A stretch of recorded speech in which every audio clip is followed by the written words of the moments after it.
Boa tarde a todos. A paz do Mestre Jesus esteja dentro dos nossos corações. Tenho certeza que depois de uma música dessa, a gente precisa falar mais alguma coisa. Perceba o que se diz nessa música que tem muito a ver com o que nós vamos falar ainda há pouco. A questão da sincronicidade das coisas como elas acontecem em nossas vidas. Amar como Jesus amou. Nós, espíritas, precisamos compreender de uma vez por todas, principalmente nós, espíritas. Não é possível conhecer a verdade e a verdade, afinal, nos libertar, se a gente não pensar como Jesus pensou. Não é possível a gente deixar de compreender sem sentir. Sentir como Jesus sentia. Portanto, viver como Jesus vivia. Essas três coisas têm que fazer parte de nossas vidas. Não podemos apenas, do ponto de vista racional, ficarmos a compreender as coisas que simplesmente estaremos alimentando nosso ego e nos enchendo de achismo. Informação nunca fora sinônimo de sabedoria. Informação e excesso de informação gera achismo. Conhecimento, estudo e sentir aquilo que a gente está a compreender, mas vivenciando. Não avançaremos se ficarmos apenas no campo da compreensão. Daí porque a dificuldade nossa, nos dias de hoje, de vivenciarmos o Evangelho. Porque muitas vezes ficamos apenas no campo da compreensão e não sentimos. Então, Marcos de Assis, parabéns pela essa bela interpretação que faz parte do repertório da nossa infância, da maior parte de nós aqui, e ainda hoje, essas músicas do Padre Zezinho, com toda certeza. Pensar com Jesus, pensava. Sentir o que Jesus sentia e amar como Jesus. Então, é compreender, sentir, vivenciar. A outra questão da sincronicidade que acontece nesse exato momento é o tema da palestra de hoje. O Evangelho de Chico Xavier. Porque esta casa espírita, primeira sincronia, ou o nome de Chico Xavier, a falarmos sobre Chico Xavier. Mas percebamos um paralelo interessante. Ela ocorre às 4h da tarde, aos sábados. O Evangelho de Chico Xavier é um livro em que o médium Carlos Bacelli, quando ele assistia aos sábados à tarde à sombra de um abacateiro, como vocês estão vendo nessa fotografia. A sombra do abacateiro em Uberaba, na Casa da Prece, onde Chico Xavier se reunia para estudar o Evangelho segundo o Espiritismo, na companhia de Emmanuel, na companhia de André Luiz e demais espíritos e as pessoas que se cercavam. Portanto, olha a sincronia, desse exato momento a gente está a estudar esta referida questão, esse referido assunto em um sábado à tarde, onde mais de 20 anos, 30 anos, ocorrera em Uberaba. E aqui estamos nós também, em sincronia. Quem nós poderíamos encontrar, fazendo ainda um paralelo com a música do Padre Zezinho, que pensou como Jesus pensou, que sentiu o que Jesus sentia e que viveu o que Jesus vivia. Porque ele aprendera a compreender, ele aprendera a sentir, interpretar essa referida compreensão dos estudos e das informações que os Espíritos traziam e vivenciou. É para nós um exemplo, como tantos outros, como a Irmã Dulce, Madre Teresa de Calcutá, o próprio Francisco de Assis e tantos outros, são exemplos para cada um de nós. E quando a gente diz da sincronia, ao se fazer a oração, e dizer que nós estamos interagindo nos dois planos da vida, muitos de nós ainda estranham que isso possa estar acontecendo. Parece que ainda não despertamos para a realidade da comunicação, que estamos avançando para um Wi-Fi, 5G, 6G, 10G, mas na realidade nós estamos avançando para uma transcomunicação, para um Wi-Sky, a comunicação mais direta, via mesmo aparelhos com o mundo espiritual. Ela ocorre aqui. E eu gosto sempre de lembrar e trazer esse exemplo, Porque muitas pessoas, às vezes, acham que são, digamos, convicções nossas, que não são, assim, certeza no sentido de que de fato está a ocorrer. Então, quero lhes trazer um exemplo, como isso de fato é verdade. Maíse Braga é uma médium carioca que reside em Brasília, muito conhecida de todos nós, nas redes sociais, no Instagram, nos Reels. Ela faz muitos vídeos curtos e nos apresenta histórias belíssimas. É uma mulher séria, uma mulher reconhecidamente por nós espíritas como uma pessoa do bem. E ela diz que, para vocês terem ideia do que eu estou a falar aqui nesse exato momento, que certa ocasião uma mãe a procurara, católica, com uma filhinha de 7 anos, dizendo que a menina queria falar com Maíse. Maíse a recebe, como qualquer um de nós faria, se uma pessoa nos procurasse, de outra denominação ou não, uma criança ainda mais, trata muito bem, acolhe, mas a menina olha para Maíse e fica simplesmente estupefata, sem falar nada. E a mãe se incomoda e diz para a filha, vamos, desembucha, fala que você veio, você não queria tanto falar com ela? E Maíse diz que ao ouvir o que a menina tinha para dizer para ela, se arrepiara, como aconteceu quando a gente ouviu, como vocês também podem ocorrer agora também. A menina de 7 anos vira para Maíse e simplesmente diz, eu a conheço. Maíse não responde, fica apenas pasma diante das palavras da menina que diz, completando. Eu a conheço do plano espiritual. Eu assisti às suas palestras. Eu conheci a doutrina e agora que aqui retornei, quero dar continuidade a esse processo. Portanto, pedi a minha mãe que me apresentasse aquela que muito me inspirou do lado de lá a conhecer os preceitos da doutrina. Este homem que nós estamos a falar hoje, extraído algumas frases, são quase 350 frases que tem nesse livro, Evangelho de Chico Xavier. Frases aleatórias colhidas por esse médium, A Sombra do Abacateiro, registrada nesse dito livro. Algumas delas para a gente perceber o quanto que Chico Xavier foi alguém que de fato compreendera, sentira, portanto, por isso que ele conseguira vivenciar. Chico Xavier compreendera tanto o Evangelho, sentira tanto e vivenciara tanto, que certa feita, consta na sua biografia, que ele, já tarde da noite, por volta de 2 horas da manhã, e ele começava a trabalhar desde cedo, atendendo as pessoas, fazendo questão de ajudar naquilo que poderia ser útil. E diz que 2 horas da manhã, 2 e pouca da manhã, Chico ainda acordado, psicografando algumas cartas, atendendo as pessoas,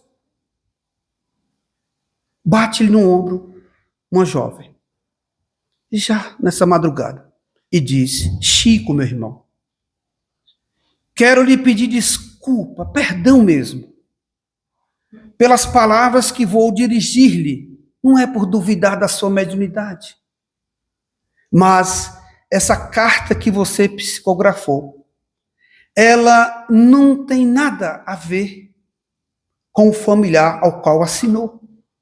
Não o reconheço.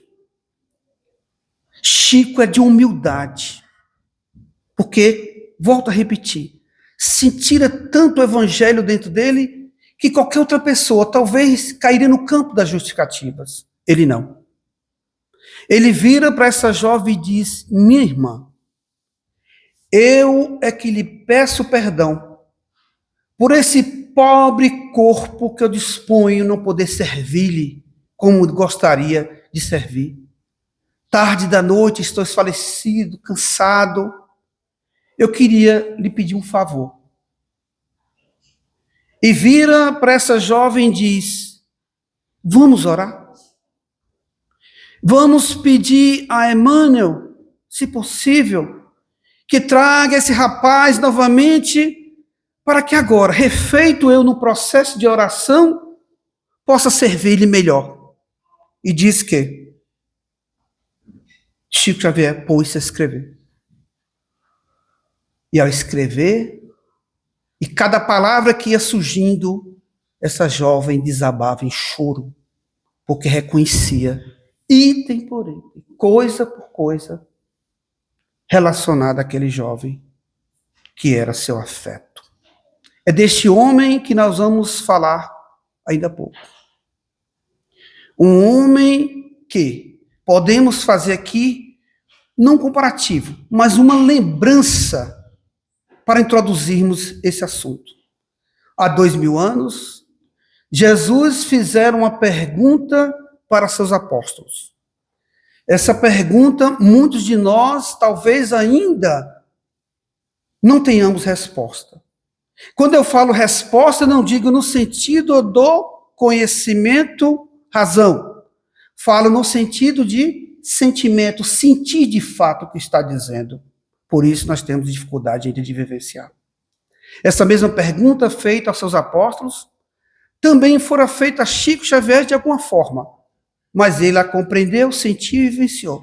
E nós, como não podemos julgar, pensemos se a gente pode ainda responder isso dentro de nós, como se estivéssemos a responder para Jesus, como se ele tivesse perguntado a cada um de nós.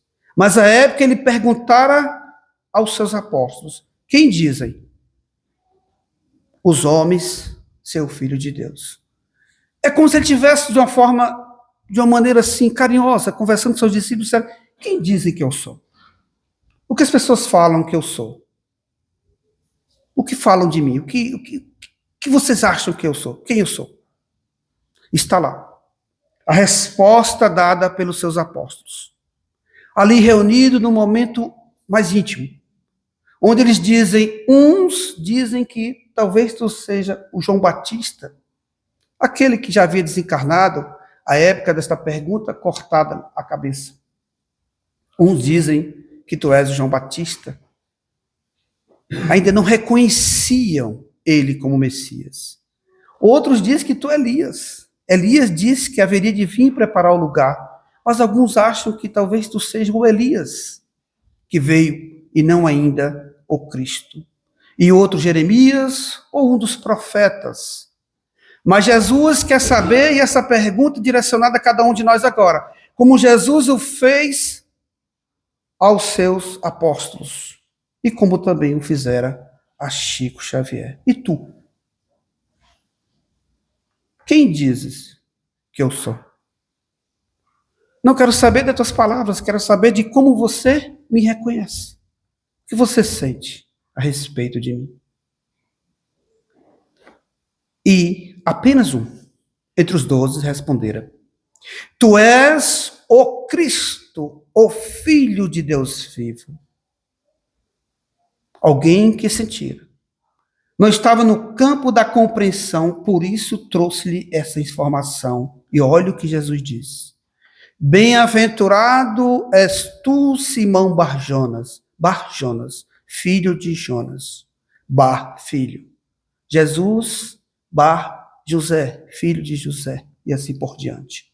Simão Barjonas, que nós sabemos que é aquele que Jesus posteriormente chamaria de Pedro. Era comum à época dar-se nome, apelidos, por assim dizer, às pessoas queridas ou mais próximas. E a gente depois fala sobre esse assunto. Mas olha que interessante o que Jesus diz para Pedro: filho de Jonas, Simão. Porque quem te revelou não foi a carne e o espírito, ou a carne e o sangue, mas meu Pai que está nos céus. É esse paralelo que a gente quer fazer com o Chico Xavier. Alguém que compreendeu e poderia não dar cabo da sua missão quando fora convocado, mas sentira de fato e como Pedro estava pronto. Em Atos dos Apóstolos, a gente vai ver informações de que Pedro, quando passava, até a sombra dele curava pessoas. Chico Xavier sentira tanto o Evangelho, vivenciara tanto, que a gente pode fazer essas reflexões aqui trazidas, como resposta que nós próprios deveríamos dar, ou teríamos que ter essa resposta para o Cristo, de afinal de contas, quem és tu, Senhor, na minha vida? Penso como Jesus pensa? Me coloco como Jesus sentia em determinadas situações, ou nas minhas aflições, ou em prol do próximo? eu procuro vivenciar o amor do Cristo? Chico Xavier sentira tanto que internalizara e traz-nos esses conceitos maravilhosos. E a gente pode responder essa questão para o próprio Cristo, se nós estamos o sentindo, se a gente de fato entende isso que nós colocamos aqui enquanto mensagem, enquanto frases de pensamento impactantes, se a gente sente isso aqui ou se a gente apenas compreende. Por exemplo, eu sou daqui ou eu estou aqui? Eu sinto no campo da compreensão que eu sou daqui ou eu apenas compreendo que eu sou daqui e eu não sinto que eu estou aqui? Ainda estou muito apegado às coisas da matéria. A própria Joana de Ângeles puxa a orelha de nós espíritas através de Divaldo Franco ao dizer que muitos de nós, muitas vezes no campo da compreensão, apregoamos e discutimos e convencemos inclusive as pessoas da imortalidade, mas vivemos como mortais. Porque ainda estamos aqui. Não sentimos que estamos aqui. É apenas no campo da compreensão. Outro questionamento que nos fazemos.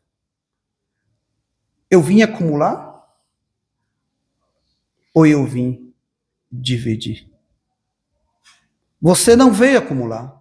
Você veio dividir. Eu sinto isso ou eu apenas compreendo isso? Eu não vim para ficar.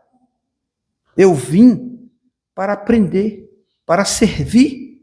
Isso está dentro dos nossos sentimentos? De alguma forma, no campo da compreensão, já é um passo muito importante que esteja para facilitar a nossa vivência. E, por fim, a gente não veio para julgar. A gente veio para aceitar.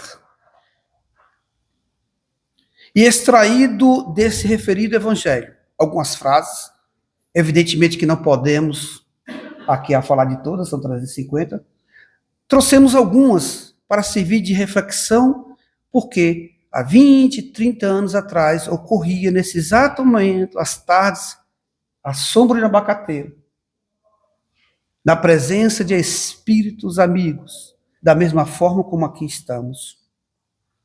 E ele diz, em uma dessas frases, por nós escolhidas: nunca atravessei um dia sem luta.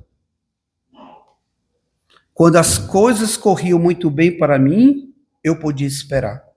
No final da tarde ou da noite, apareceu o problema. Tão importante é trazer essa frase para a gente refletir que a vida daquele que está em missão não é um mar de rosas. Também tem seus percalços, suas dificuldades, talvez ainda maiores do que nós temos, enquanto não um caráter missionário a nível de humanidade, porque cada um de nós, com toda certeza, tem o seu referido caráter missionário no meio em que vive. Referente ao mais próximos, com toda certeza, temos as nossas etapas também, tanto de provação, quanto de expiação, tanto quanto de missão. Mas olha, o que Emmanuel, nessa referida tarde, à sombra do abacateiro, interpretando o Evangelho segundo o Espiritismo, porque Chico certamente estava lendo uma passagem a respeito e fizeram esse comentário sobre a questão do problema, ele compreender e sentir e internalizar. Mas Emmanuel, disciplinadamente, olha a mensagem, nesse referido dia, como resposta para Chico Xavier. Chico, o médium tem que deixar o problema de lado. Médium que não aprende a esquecer e seguir adiante, que não remove de dentro de si mesmo os obstáculos, compromete o trabalho. O trabalho no campo da mediunidade, e essa mensagem de Chico está deixando bem claro para Chico ali, que a compreende e a sente, como para qualquer um de nós. Como vamos servir se não procuramos nos capacitar ou também nos autorregular emocionalmente falando? Se desregulamos as nossas emoções em virtude de algumas frustrações ou decepções ou situações que a vida nos provoca, que aprendamos de uma vez por todas um processo de autorregulação emocional para ajudar esse reequilíbrio e podermos ser útil na hora que a gente se dispor.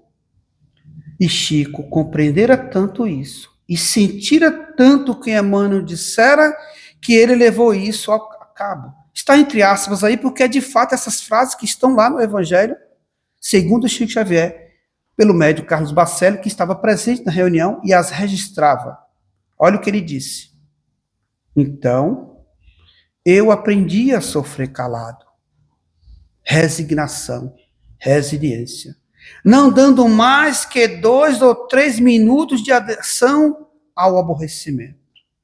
E aqui a gente abre um parênteses para perceber, nesta frase aqui de Chico, dada nesse referido dia, de que é uma excelente técnica para a gente aprender a enfrentar os nossos problemas do ponto de vista terapêutico. Não fique dando foco exagerado, não crie hiperfoco em sua mente, aprenda a se distanciar. Medite, faça uma prece, saia do ambiente, procure não pensar, como Chico diz aqui, 2 ou 3 minutos demais sobre o mesmo problema. Ele tem uma solução? Tem. Então, por que ficar se desgastando se a solução existe? Ele vai aparecer, tenha calma. O problema não tem solução aparente no momento, então por que ficar se desgastando e se autodestruindo se de fato naquele momento isso não será resolvido? Sejamos, como diz os estoicos, não damos tanta importância a esses momentos dos quais a gente não tem a capacidade de resolvê-los de imediato. E Chico ainda continua. Quem mais sofre no mundo é quem tem mais tempo para si mesmo. Quando o sofrimento alheio nos incomoda, o nosso não nos incomoda tanto. E aqui, com certeza, uma das melhores terapias defendida pela doutrina espírita, a caridade. Envolver-se com o próximo, com a dor do próximo, com toda certeza irá atenuar a sua própria dor. É terapêutico. E olha que interessante. Chico diz, eu tinha que ir para o Luiz Gonzaga, época que ele escreve isso, referente ao centro espírita, quando ele frequentava, ele está falando. Escutar o povo. E escutando aquela fila, olha ele, como nós dissemos aqui, alguém que compreendeu a mensagem da doutrina espírita, dos espíritos, do Emmanuel, dos seus espíritos que o acompanhavam, mas sentia. E ele levava isso ao pé da letra, tanto é que ele vivenciava. Olha um claro exemplo disso aí, ó. Escutar o povo, escutando aquela filha, acabava me convencendo de que o que eu sofria não era nada. Ele envolvia-se tanto com o trabalho que ele também tinha os seus problemas, as suas dificuldades. A gente tem a mania de dramatizar em excesso a própria dor. E para quem não sabe, ou quem ainda não se recorda, houve momentos em que Chico dramatizara a própria dor? No Pinga Fogo, de forma cômica, engraçada, ele conta que ele estava em um avião, e o avião começou a balançar, e quando ele viu que ele ia morrer, ele começou a gritar, valha-me Deus, e começou a dar escândalo. Ele conta isso de forma engraçada. Olha como eu quero chamar a atenção para todos nós aqui, que o processo de compreensão em Chico e de sentir o que estava acontecendo ocorre como cada um de nós aqui. A diferença é que ele fez isso de fato. Por isso que ele vivenciou o Evangelho. E a Emmanuel aparece para ele e diz, morra pelo menos enquanto um homem. Vamos orar. Por que você está desse escândalo? Deu exemplo. Olha a questão da compreensão, que ele, enquanto médium, também naquele processo ainda de aprendizado, essa transição ocorrendo. Todos nós aqui estamos no mundo de prova e expiação, passando pela transição para entrar no mundo de regeneração. Olha também Chico nesse processo de regeneração, para mundos mais felizes, com toda certeza, essa árdua luta. E ele diz, a gente tem a mania de dramatizar em excesso a própria dor. É tão diferente daquele momento em que ele também, já com o olho doendo, cansado, reclama de Emmanuel, e Emmanuel diz, e o outro como é que está? Ele falou, o outro está bom. Ele falou, então vamos trabalhar com o outro. Não é tão diferente. É tão diferente de quando Chico, como qualquer ser humano, tem seus momentos, como aquele eletrocefalograma que a gente fica olhando, eletrocardiograma, que fica vendo aquelas vibrações para cima e para baixo. Essa é a nossa vida. Frustrações, decepções. Se a gente ficar andando em linha reta, das duas, ou morreu o corpo físico, ou está morto espiritualmente, porque você está em zona de conforto, e sua vida não se irá para canto nenhum. Você está não aproveitando. A vida faz parte, o crescimento faz parte essas ondas cíclicas que ocorrem. Não é tão diferente quando o Chico também, estando num estágio desse, pede a Emmanuel. Tão conhecida essa passagem, mas talvez alguns de vocês não conheçam, eu vou aqui relembrar para os que não sabem e lembrar para os que não sabem e relembrar para aqueles que já sabem. Quando o Chico, já nessa situação, pede. Quem de nós não pede? Quem de nós também não faria uma prece? Quem de nós está ao lado dos anjos da guarda e tem um canal mais direto, o iSky, já está funcionando, não é nem o Wi-Fi, comunicação direta. Emmanuel, peça a Maria, que Maria me dê pelo menos uma mensagem de consolo. Eu tenho trabalhado tanto pelos outros, tenho ajudado nesse momento difícil. Emmanuel olha para Chico e diz, é como se estivesse a chamar a atenção de nós. Nós estamos sempre colocando os nossos sucessos nas costas dos outros, quando nós próprios esquecemos daquilo que Jesus disse, vós sois Deus. Vós sois capazes, vós podeis, entra no teu quarto, no teu silêncio e ora, se auto-fortalece. Mas Emmanuel queria dar uma mensagem melhor para Chico e diz, tudo bem, Chico, vou ver se Maria está desocupada, que parece que os santos, né, entre aspas, né, ou os espíritos superiores, eles estejam sem fazer nada e que a gente é só passar o WhatsApp e dizer aí, tudo bem, posso falar agora? Aqui no nosso dia a dia acontece isso, quantas mensagens que a gente manda e a pessoa também não responde na hora. A comunicação também pode estar ruim, principalmente agora que está chovendo, pode até dificultar. Mas Emmanuel fora direto, em pouco tempo voltara e disse, Chico, pronto, trouxemos a mensagem de Maria. Chico já mudou.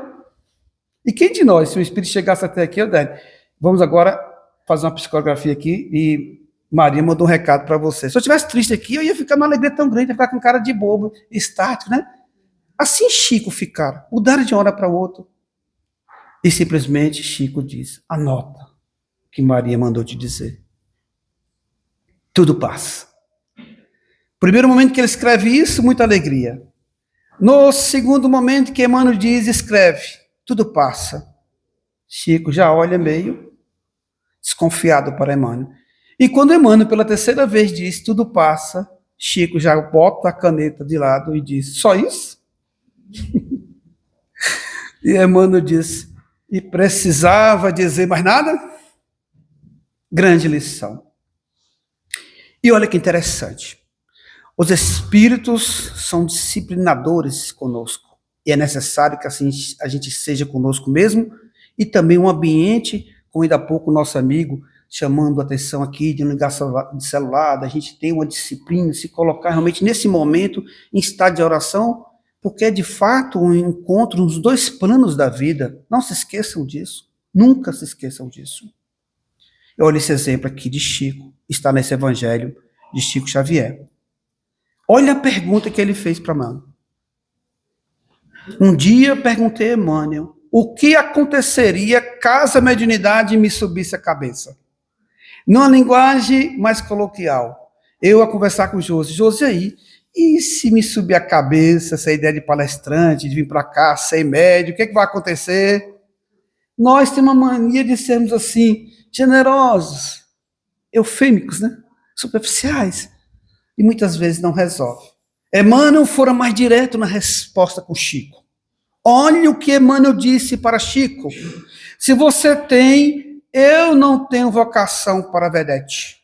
É tão diferente de dizer, se tu quer trabalhar no circo, tu vai. Eu não sou palhaço. Para o circo eu não vou. Eu não faço parte desse espetáculo. Se você cometer esse desatino, você ficará com os outros espíritos habituados ao palco. E Emmanuel ainda mais disciplinado e observador quando ele diz, procurarei outro médium, ou eu tratarei de reencarnar para dar cabo desse trabalho ao qual você fora convidado. Não há ninguém melhor do que o outro, por estar aqui, ou porque é médium, ou porque faz palestra, ou porque escreve, ou psicografa. Não há distinção nenhuma. No Espiritismo, e nesse sentido, não temos nada com religião. Não há aqui hierarquias, sacramentos de espécie alguma ou dogmas. Mas Emmanuel também procura ser sincero e desabafa, sinceramente. Não consigo entender os companheiros de mediunidade que anseiam por qualquer tipo de promoção pessoal. Todos eles me merecem o maior respeito, mas eu não vejo na condição de médium qualquer predicado que nos diferencie. E olha que interessante. Para aqueles que ainda acham que a vida de quem está no campo da missão não conhece a história, a vida, porque essas pessoas passaram pelos seus sofrimentos, suas dificuldades para se manterem firmes. Um exemplo com toda certeza para cada um de nós aqui. Essas pessoas que nós citamos ainda há pouco, como Chico Xavier, aliás, Chico Xavier que estamos citando, Irmã Dulce, Madre Teresa, Gandhi, todos eles pessoas abnegadas, Francisco de Assis. Irmã Dulce, por exemplo, a gente não tem que apenas ficar puxando brasa para a nossa sardinha. Irmã Dulce era tão abnegada, ela compreendia tanto o Evangelho, ela sentia tudo aquilo que ela compreendia, ela vivenciava, por isso que ela conseguia vivenciava, que essa parte da biografia dela, que está em filme, quando eu me deparei com essa cena, e quem assistir pode se relembrar agora o que eu estou a dizer, ou quando assistir e cair nessa cena, com toda certeza vai derramar uma lágrima. Quando a Irmã Dulce, que dormia 1 hora na madrugada, em uma cadeira de balanço, porque um dos pulmões dela não funcionava. O restante do tempo era cuidar dos outros. E ela descendo pelo Pelourinho, está lá nesse filme, na biografia dela, fato real. Ela com a voz rouca, já curvada, aquele gesto tão humilde no semblante, ela estende a mão direita e diz: pelo amor de Deus, uma esmola para os necessitados. E um homem cospe-lhe a mão. Não há um semblante, nada, que faça Irmã Dulce demonstrar indignação, como qualquer um de nós, que não sentisse o Evangelho, com toda certeza teria, embora a gente tivesse uma postura diferente de compreensão, mas nos trairíamos pelos nossos semblantes, pelas nossas expressões faciais. Ela recolhe a mão direita, estende a mão esquerda e diz: isso é para mim o que você deu, e para os pobres o que você tem. Para mim, não importa. Ela está ali para sofrer, para passar pelas dificuldades que ela tem que passar, e ela não está afim de conforto e de nenhum mérito. Olha o que Chico Xavier diz para aqueles que não conhecem a sua vida, a sua biografia, as suas experiências de vida. Passei fome. Passou fome, Chico Xavier? Sim. Muitos filhos, o pai dele tinha irmãos. Passei frio. A época que ele era criança, que morava em Pedro Leopoldo, em Minas Gerais. Pedro Leopoldo sempre fez muito frio, ventava muito. Estamos hoje aqui numa cidade que venta, faz muito frio. Quantas casas, por não terem forro, apenas de telhado, e isso já numa casa, pelo menos, numa condição melhor, estão nesse exato momento a passar um frio maior do que a gente possa estar sentindo agora. Ou que daqui a pouco, quando chegarmos na nossa casa, possa ter uma bela sopinha, mas talvez na casa dessas pessoas, aqui mesmo, pertinho de nós, talvez não tenha sequer um pão dormido. Ele também passara por isso. A nossa casa não era forrada. Às vezes a gente não tinha nem o que comer. Era uma panela ou duas no fogão. Mas ninguém em casa morreu por causa das privações que passávamos. Graças a Deus, continua Chico Xavier, não me lembro de ter revidado a menor ofensa das inúmeras que sofri. Para quem não sabe, Chico Xavier fora acusado por muitas pessoas, inclusive de fraudes, inclusive de processos que se abriram, a exemplo de Humberto de Campos, da família, que não aceitara que ele estivesse a psicografar utilizando o nome de um escritor famoso, e ele passou a psicografar pelo mesmo espírito, nada vaidoso, com certeza, pelo seu grau de evolução, agora chamado Irmão X. Certamente objetivando todas elas o meu aprendizado. E não me recordo de que tenha conscientemente magoado a quem quer que fosse. Vou repetir. Ele não se recorda. Ele não se recorda da sua consciência que ele tinha magoado a quem quer que fosse. Somente com palavras ou também em pensamentos nós magoamos as pessoas? Já disseram tudo a meu respeito, ele desabafa. E volto a relembrar vocês, em uma dessas reuniões, no sábado à tarde, em Uberaba, à sombra do abacateiro, estudando, compreendendo e buscando sentir o Evangelho segundo o Espiritismo e ele trazendo as suas próprias experiências de vida. Quando ele diz, abre aspas, já disseram tudo a meu respeito, me acusaram do que sempre quiseram, inclusive levantando dúvidas sobre o meu comportamento. Quem não se lembra, recorda vocês. Marília Gabriela, Gabi, tinha um programa de muita audiência em um determinado canal. E certa feita, isso está no YouTube, a gente pode falar, porque está nas redes sociais. Gabi entrevista o padre Fábio de Mello. A época em que era lançado o filme Nosso Lar, que provocou um rebuliço na sociedade, quando as pessoas que não eram espíritas começaram a entender, de fato, como é o processo das colônias espirituais e como funciona quando nós daqui partimos para outro lado, por assim dizer, de uma forma em que a gente vê. Isso facilitou e divulgou muita doutrina. E nessa entrevista com o padre Fábio de Mello, Marília Gabriela pergunta qual a posição da igreja. E ele diz, e reconhece, que de fato ele fora chamado. É o padre quem diz isso. Que ele fora chamado por outros padres para que lutasse com essa divulgação do filme Nosso Lar e das ideias espíritas, mas ele se negara. E Marília Gabriela, de alguma forma, como repórter, buscando, entre aspas, um sensacionalismo, ou colocar o padre em saias justas, faz aí um silogismo vicioso, uma pergunta capciosa, quando diz, então, padre, o senhor acredita em reencarnação?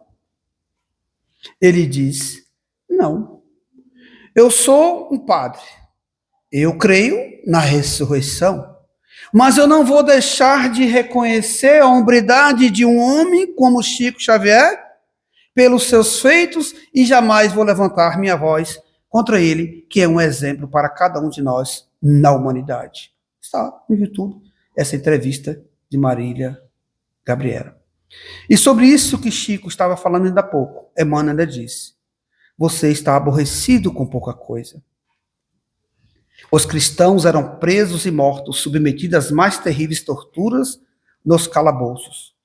Se você não ficar um pouco mais surdo ao que estão dizendo de você, não será possível continuar. Olha a questão vibracional. Olha a questão de sintonia. Compreendemos de uma vez por todas que pensamentos intrusos e obsessão há uma distinção que possamos fazer. Pensamentos intrusivos na psicologia são pensamentos que nos ocorrem devido a gente ter uma mente, por assim dizer, trabalhando no automático, onde os pensamentos, as repressões das emoções dentro de nós, muitas vezes fazem com que uma ideia passe desapercebida na nossa mente, bobagem, mas que nós deixamos fluir. Se ela persiste, ela passa a ser auto-obsessão, ou um toque, um transtorno obsessivo, compulsivo, onde você se repete. E daí as portas começam a se abrir para a obsessão simples, a fascinação, a subjugação, e por aí vai. E olha o que Emmanuel está dizendo. Se você não ficar surda com o que estão dizendo, não será possível continuar. Imagina alguém que fica alimentar-se, a fomentar no seu pensamento todas essas ideias que estão pululando e não aprenda a ter uma autorregulação emocional, um autocontrole, buscando o seu equilíbrio. Como será possível depois de uma reunião mediúnica ele estar ali disponível para a espiritualidade para conversar com ele? Por isso que nós insistimos. Compreendia tanto o Evangelho do Cristo e sentia tanto, por isso que vivenciara. Temos muito chão pela frente, continua Emmanuel. E a caminhada apenas está começando. E Chico aprendera tanto. E essas informações não somente são palavras dele, porque ele a vivenciou, então nós sabemos que não passam apenas de palavras, mas de coisas que ele de fato sentira. Então isso que ele escrevera logo em seguida a esse comentário de Emmanuel corrobora pela sua vivência de vida, ao ele dizer, precisamos tolerar mais um pouco. Ele aprendeu, tá vendo? Ele sentiu tanto que ele aprendeu. Tolerar mais um tanto, compreender de algum modo mais um tanto e criar em torno de nós a simpatia de que precisamos para viver. Os espíritos nos recomendaram. Espíritas, tem nenhum espírito aqui? Espíritas, amai-vos. Qual o segundo? Espíritas, eu diria amai-vos. De novo. Vivemos como criaturas que se suicidam pouco a pouco. Todo dia um suicídio. Processo autodestrutivo. Um ato de rebeldia, uma reclamação indébita, um ponto de vista infeliz. Atraímos vibrações negativas e operamos sobre nós esse suicídio lento e indireto. Para concluir, relembremos quando Jesus perguntara, e tu, quem eu sou? Apenas Pedro revela porque ele sentira. Ele revela e é um instrumento da espiritualidade reconhecendo Jesus. Sente Jesus. E nós, quem dissemos? Chico reconhecera e sentira e também reconhecera, por isso que vivenciara com mais facilidade. Será que Jesus poderá nos dizer, depois de nós respondermos essa questão do ponto de vista dos nossos sentimentos, quem é o Cristo em nossas vidas? Penso como Jesus pensou, sinto como Jesus sentia, amo como Jesus amou? Ou pelo menos estou buscando assim me colocar, ao ponto de Jesus dizer para cada um de nós, como disse para Pedro, como poderia ter dito para Chico, como poderia ter dito para cada um de nós, tu é pedra, tu é forte, tu é rocha, e sobre ti, porque é disciplinado, erguerei a minha igreja. A igreja sempre é, em volta de ti, demais espíritos, por sintonia, por afinidade, pelo processo do bem-querer em prol dos outros, se realizará com toda certeza. Lembremos que cada um de nós é responsável por qualquer ato que façamos em qualquer momento de nossas vidas e a gente dará conta. E relembramos por se tratar de Chico Xavier. Para concluirmos o trabalho dessa tarde grandiosa na companhia de vocês e com a espiritualidade. Em um momento em que na história ficou ímpar, mas que permanece espalhado aos quatro cantos. Quantas casas, quantos lugares, nesse exato momento, também não reunidos em oração, de alguma forma. E relembremos dos nossos compromissos, de uma passagem ocorrida com Chico Xavier. Quando um pai chega com uma filha no colo e diz para Chico, pedindo-lhe a bênção para aquela criança. Uma criança surda, muda, cega, aleijada. O pai dirige a Chico na esperança, porque ele conseguiu um tratamento para essa criança em São Paulo. Pede que Chico abençoe, que peça a espiritualidade, que aquilo que for possível faça para amenizar os problemas daquela criatura, na sua difícil experiência de vida. Chico abençoa. Coloca-lhe a mão sobre a cabeça daquela criança e ora. Pede a espiritualidade, que aquilo que se possa ser feito, que se faça, em prol, em benefício e em nome de Deus. E o pai vai. Ao pai sair, Chico Xavier, ao seu lado, Emmanuel, bate-lhe o ombro e diz, Chico, sabe quem é esta criança? E quem é este pai? Com toda certeza, como nós aqui, Chico também não sabia. E ele diz, este homem, há alguns séculos atrás, fora um trovador. Alguém que vivia de cantos em cantos a declamar poesias, cânticos, E com isso exacerbava romanticamente corações das donzelas à época. Essa menina se namorara por esse trovador, à época. E nesse namoro, que durou dias, porque um trovador estava de passagem, vivia pelos cantos a praticar o seu lado artístico. E ela, no desespero, após a ausência do amado não correspondido, não pensara duas vezes e atirara-se a um precipício. Agora reencontram-se na condição de pai e filho, para solidificarem aquilo que fora plantado outrora, de forma exacerbada e apaixonada, a se transformar em amor, e que de um não se afaste do outro, para que possam vivenciar o processo do qual ambos fazem parte. Muito obrigado a todos.